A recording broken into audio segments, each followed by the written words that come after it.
आज आपण आलो आहोत मुंबईमधील 150 वर्ष जुनं असलेलं महादेवाच्या मंदिरात.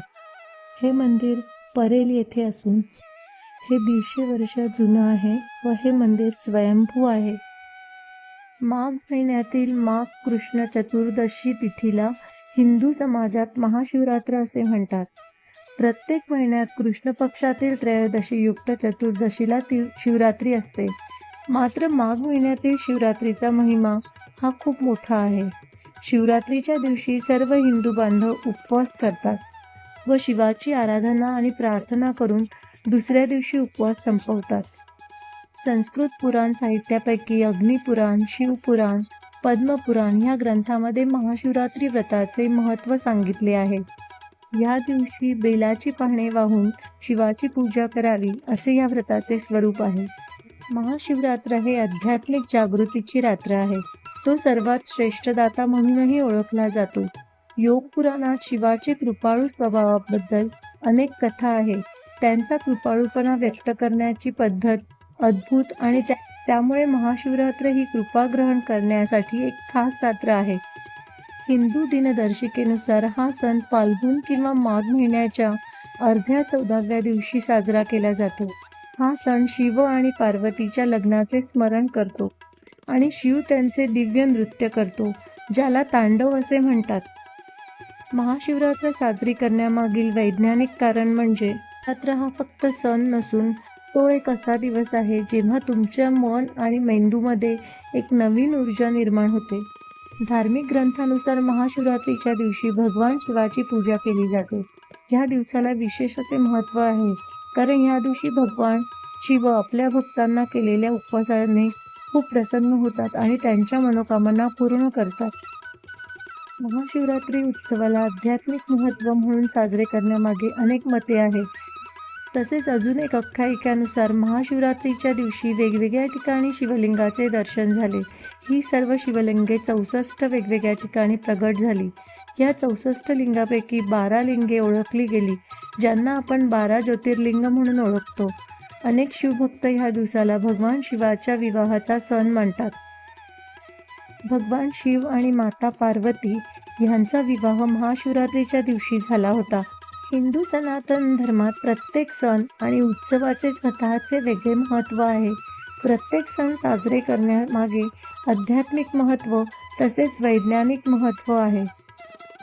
महाशिवरात्र साजरी करण्यामागील वैज्ञानिक महत्त्व पाहिले तर असे मानले जाते की या रात्री पृथ्वीचा उत्तर गोलार्धाची स्थिती अशा प्रकारे असते की मानवामध्ये नैसर्गिकरित्या ऊर्जेचे एक उधाण निर्माण होते. सर्वांमध्ये ऊर्जेचा विस्तार नैसर्गिकरित्या शिखराकडे होतो. हा एक असा दिवस आहे जेव्हा निसर्गाकडून मनुष्याला आध्यात्मिक शक्ती आणि ऊर्जा प्राप्त करण्यास मदत होते. शिवरात्री हा केवळ एक सण नसून विविध स्रोतांचा शून्यावर विचार करून प्रचंड ऊर्जा प्राप्त करण्याचा दिवस आहे. या रात्री नैसर्गिक ऊर्जेची वाढ व्हावी म्हणून भगवान शंकराची पूजा करताना पाठीचा कणा सरळ ठेवून बसावं लागतं. त्यामुळे पाठीचे हाडं मजबूत होतात आणि सकारात्मक ऊर्जा संचारते. त्रिभुवनपती भगवान शिवाला प्रसन्न करण्यासाठी शिवगणांनी शिवरात्रीचा पहिला सण साजरा केला, जो आज लाखो वर्षांनंतरही साजरा केला जातो. असा उत्सव पाहून भगवान शिव अत्यंत प्रसन्न होतात व ज्यामुळे व्यक्तीला आध्यात्मिक आणि वैज्ञानिक लाभ मिळतात. महाशिवरात्रीला जागरणाचे खूप महत्त्व आहे. या दिवशी भोलेनाथ व पार्वती यांचा विवाह झाला होता. त्यामुळे महिला रात्री जागरण करून भोलेनाथाची वरात काढतात. एका दंतकथेनुसार समुद्र मंथनातून निघालेले हालाहाल ह्याच दिवशी शंकराने प्राशन केले आणि जगाला विनाशापासून वाचविले आणि हेच ऋण फेडण्याचा दिवस म्हणजे महाशिवरात्र होय. तर काही कथेनुसार ह्या दिवशी शिव आणि पार्वती यांचा विवाह झाला होता. महाशिवरात्रीच्या दिवशी आणखीन एक कथा असल्या तरी काही लोक ह्या दिवसाला जलरात्री देखील संबोधतात. महादेवांनी ह्या दिवशी तांडव नृत्य केले आणि महादेवांना शांत करण्यासाठी आणि भूलोकांचा विनाश टाळण्यासाठी लोकांनी प्रार्थना केली होती.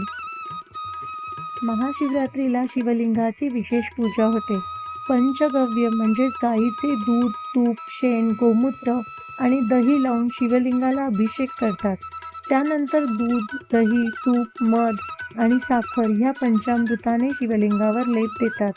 त्यानंतर धोतराव आणि बेलाची पाने तसेच पांढरी फुले वाहून पूजा करतात. शिवलिंगाला चक्का स्थापण्याची प्रथा ही महाराष्ट्रात आहे.